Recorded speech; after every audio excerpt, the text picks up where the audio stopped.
ვერონიკას სეფაშვილი გვერდობა პირდაპირ ეთერში. ძალიან დიდი მადლობა ქალბატონო ეკა, რომ გამონახეთ დრო და მონაწილეობთ ჩვენს გადაცემაში. დღეს ისევ მოვისმინეთ კრიტიკა ევროკავშირის ელჩის მხრიდან.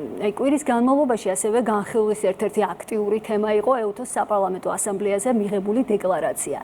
როგორ ფიქრობთ, რას ცდილობს დასავლეთი ზოგადად და თანამშრომლობის რა ფორმულით შესაძლოა გაგრძელდეს ურთიერთობები? ძალიან მაინტერესებს ასევე კულუარული ინფორმაციები, რა ხდებოდა ჰააგაში დეკლარაციის მიღებამდე თქვენ მონაწილეობდით ამ ასამბლეაში და რა შეგიძლიათ რომ გითხრათ?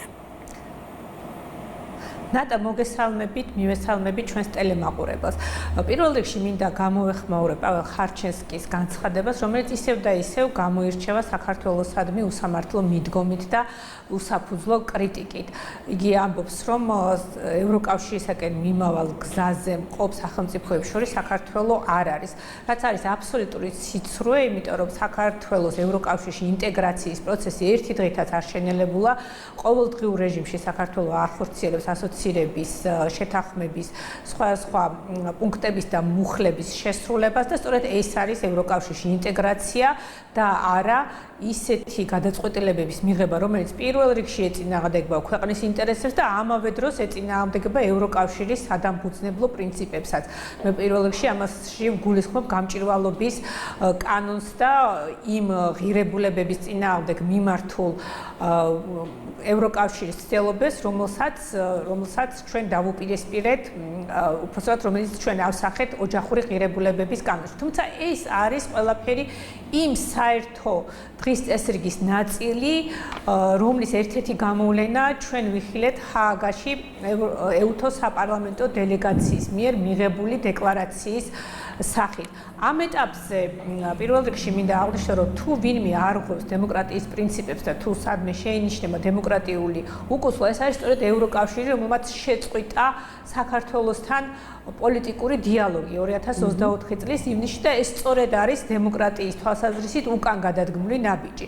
როგორც ჩანს, ევროკავშირის მესვეურებს არ სურთ ოფიციალურ დონეზე გაჟღერებული საქართველოს არგუმენტები, რომლის უგულებელყოფა მათ არ შეუძლია და სწორედ ესეთი არგუმენტები დაუპირისპირა ჩვენმა დელეგაციამ ჰააგაში EUTOS საპარლამენტო ასამბლეის სხვადასხვა სხდომებს.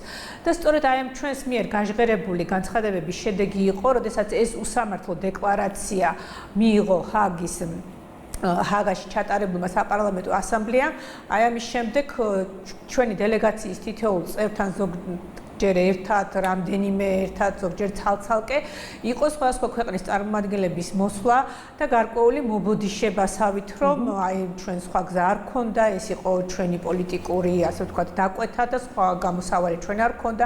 მე მაგალითად პირადად მქონდა რამდენიმე ესეთი შეხვედრა, მათ შორის ევროპის ქვეყნების წარმომადგენლების მხრიდანაც იყვნენ და ზოგიერთმა ქვეყანამ ესეთი რაღაცაც აღნიშნა, რომ აბსოლუტურად ეთანხმებოდნენ საქართველოს პოზიციას, მაგრამ სამწუხაროდ ჩვენ არ შეგვწევს ძალაო, რომ ამის შესახებ ხმამაღლა განვაცხადოთ. ხო, მაგრამ ვინ არის დამკვეთი მაშინ მსგავსი პოლიტიკის? ანუ გასაგებია მათი მხრიდან ეს პოლიტიკური რევერანსები, მაგრამ რეალობა ამ შემთხვევაში სხვა გვაქვს. ვიღებთ ქვეყნის წინააღმდეგ რეზოლუციებს და სხვადასხვა დოკუმენტებს. გასაგებია, რომ შესაძლოა ამას მნიშვნელოვანი შედეგი არ ქონდეს, მაგრამ ვინ არის ის ერთგვარად უხილავი ხელი, ვინც უკვეთავს საქართველოს წინააღმდეგ საქართველოს გაშავებას?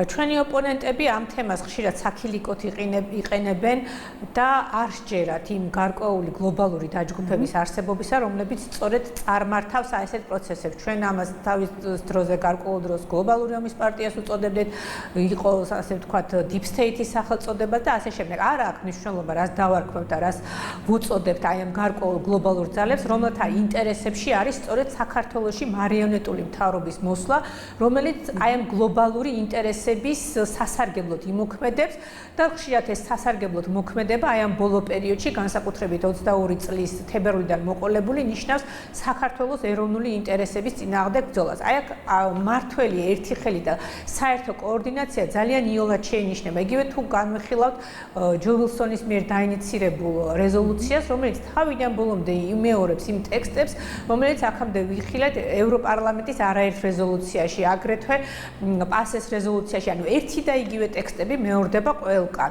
და იგივე ფარასაშუალებით, რომელიც ასევე გამჭირვალობის საკითხებს ეძღვნება, სწორედ აი ამ ფარასაშუალებით გავიგეთ, რომ ჯონ უილსონსაც აფინანსებს ერთიანი ნაციონალური მოძრაობა და ასევე გავიგეთ, რომ ევროპარლამენტის ზოგიერთი რეზოლუციის ავტორიც სწორედ აი ესეთი დაფინანსებული ლობისტი ორგანიზაციები იყვნენ. აი სწორედ ეს არის და ამაზე ეს მიუთითებს იმაზე, რომ ერთი ხელი მოქმედებს და თავისთავად ხადია ეს რეზოლუციები, დეკლარაციები, საქვეყნოთა ესეთი განცხადებების გამოქვეყნება და კამერების წინაშე ამის ხმამაღლა თქმა იგივე თქვა პაველ ხერჩენსკის დღევანდელი განცხადებაც რომ გავითვალისწინოთ, მიუთითებს სწორედ იმაზე, რომ ცდილობენ საქართველოს შესახებ უარყოფითი იმიჯის შექმნა და საქართველოს რეპუტაციის შელავხას. იგივე რომ გავიხსენოთ ახლა მაგალითად ჰააგაში მიმდინარე მოვლენები, იქ მაგალითად მე ძალიან დიდი ალბათობით შემიძლია დავუშვო, რომ ბევრმა ქვეყანამ არც იცოდა, რომ 2024 წელს ჩატარებული საპარლამენტო არჩევნების შესახებ EUTO-ს ჰქონდა გამოქვეყნებული დადებითი დასკვნა.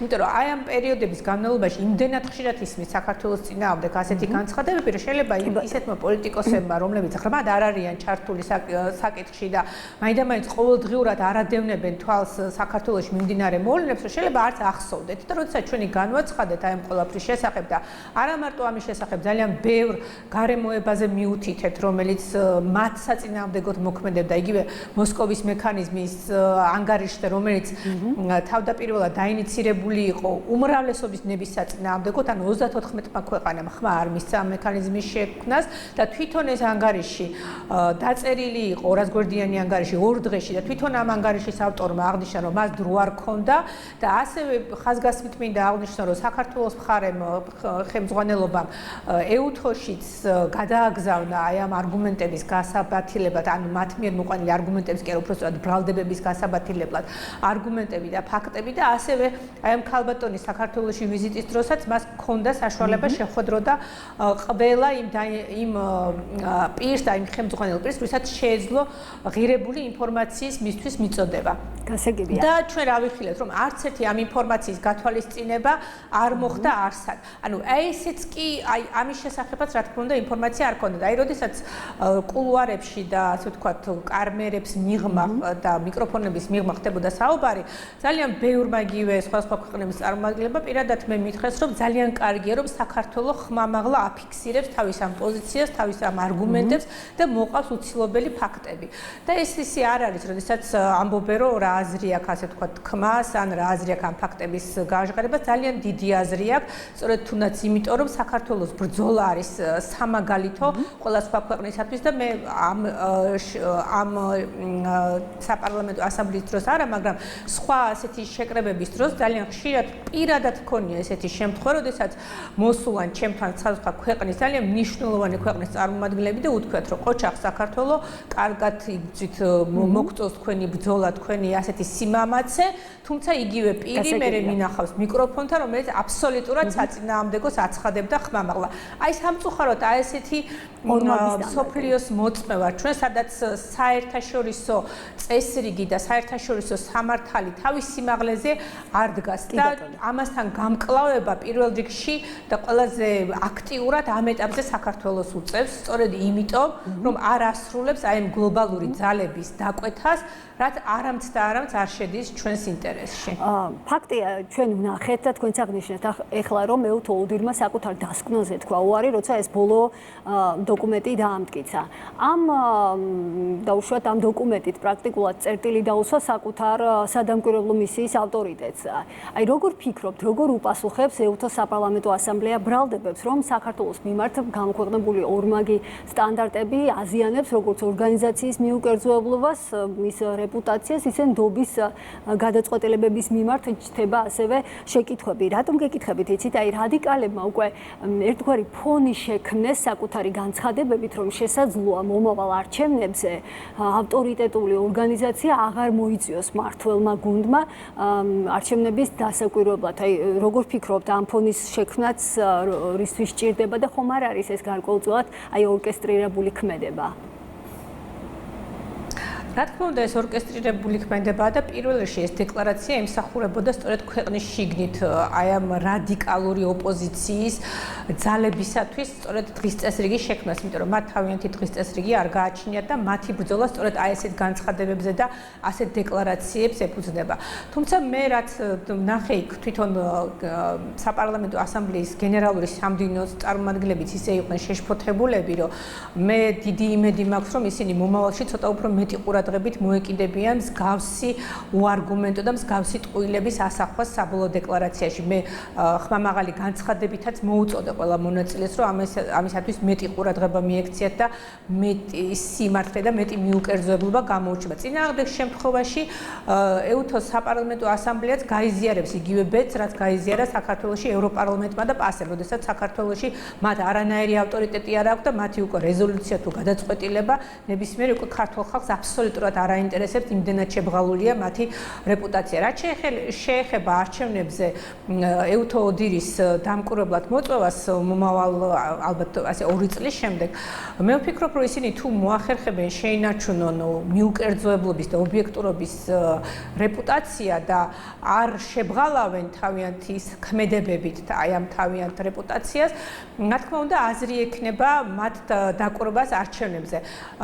თუმცა თუ ეს მათი რეპუტაცია, ასე ვთქვათ, არ იქნა დაცული და ვერ მოახდინეს მათი ადგენა თავიანთი შელახული რეპუტაციის კომპენსირება შემდგომი ქმედებებით, ალბათ აზრი არ ექნება ისინი დააკვირდებიან არჩევნებს თუ არა. აქვე მე აღნიშნავ და ხაზგასმით იმ გარემოებას, რომ ამავე საპარლამენტო ასამბლეაზე ძალიან მკაცრად იქნა გაკრიტიკებული მოლდოვისა და სომხეთის არჩევნები და ძალიან ბევრი ისეთი დარღვევების შესახებ იყო ხაზგასმული თვითონ ამ შეხვედრაზე და არსად არაფერში არ ასახულა, ანუ აბსოლუტურად დიდი რეაქცია და დიდი, ასე ვთქვათ, შედეგები ამას არ მოყოლია მაშინ, როდესაც საქართველოში 2 წლის წინ დადებითად შეფასებულ არჩევნებზე ესეთი აჟიოტაჟი მოყვა და რაღაცა დეკლარაციებში ასახეს. და კიდევ ერთ გარემოებას მინდა აქ ხაზი გაუსვა იგივე ჯო ვილსონის თვითონ აი ამ პიროვნების არასერიოზულობასთან დაკავშირებით. ყველა ვიცი და ყველა თანხდება იმაზე, რომ ეს ძალიან არასერიოზული ადამიანია, როდესაც ჩვენ მარტში ვქონდა ვიზიტი ამერიკაში, მაშინაც კი მისმა კოლეგებმა აღნიშნეს, რომ მის აზრებს და მის გამონათქვამებს დიდი მნიშვნელობა არ ჰქონდათ, მაგრამ ფაქტია, რომ ეს კაცი აი ესეთი დღის წესრიგის შექმნისათვის ძალიან კარგი შემსრულებელია და აკეთებს აი ესეთ არასერიოზულ ქმედებებს. იგივე მაგალითად ძალიან ხმამაღლა განაცხადა, რომ მომავალი სესია უნდა ჩატარდეს ჩარლსტონში და ამის შესახებ მას უკვე მომზადებულიც ჰქონდა რაღაცა პატარა სუვენირები, სადაც რეკლამირებას უწევდა და ამ დროს უკვე გენერალურ ასამბლეას გადაწყვეტილი აქვს, რომ მომავალი სესია ჩატარდება ბელგრადში. ეს კიდევ ერთხელ ხაზს უსმენს იმას, თუ რაოდენ არასერიოზული ადამიანია და კიდევ ერთ გარემოებას აღნიშნავ ხაზგასმით, რომ სწორედ აი ასეთ რეპუტაციის არ მქონე ადამიანებს ავალებენ აი ესეთი არაპროფესიონალი დეკლარაციების წარდგენას, რეზოლუციების წარდგენას და ლობირებას, იმიტომ რომ თავმოყვარე მაღალპროფესიონალი არც ერთი პოლიტიკოსი არ დათანხმდება მსგავსი ტიპის რეზოლუციის შექმნას და აი ამ რეზოლუციასაც თუ გადავხედავთ და მე კიდევ აღნიშნავ იმას, რომ რატო ჩანს აქ ერთი ხელი, თავიდან ბოლომდე ერთი და იგივე ტექსტი აქვს, როგორც ევროპარლამენტის რეზოლუციებს, ასევე პასეს რეზოლუციებს, ერთი და იგივე ტექსტი მეორდება თითქმის ყველა დოკუმენტში და თავისთავად ცხადია, ესეც სწორედ აი ამაზე მიუთითებს, რომ ყველაფერი ეს კოორდინირებულია ერთი ცენტრის მიერ. გასაგებია.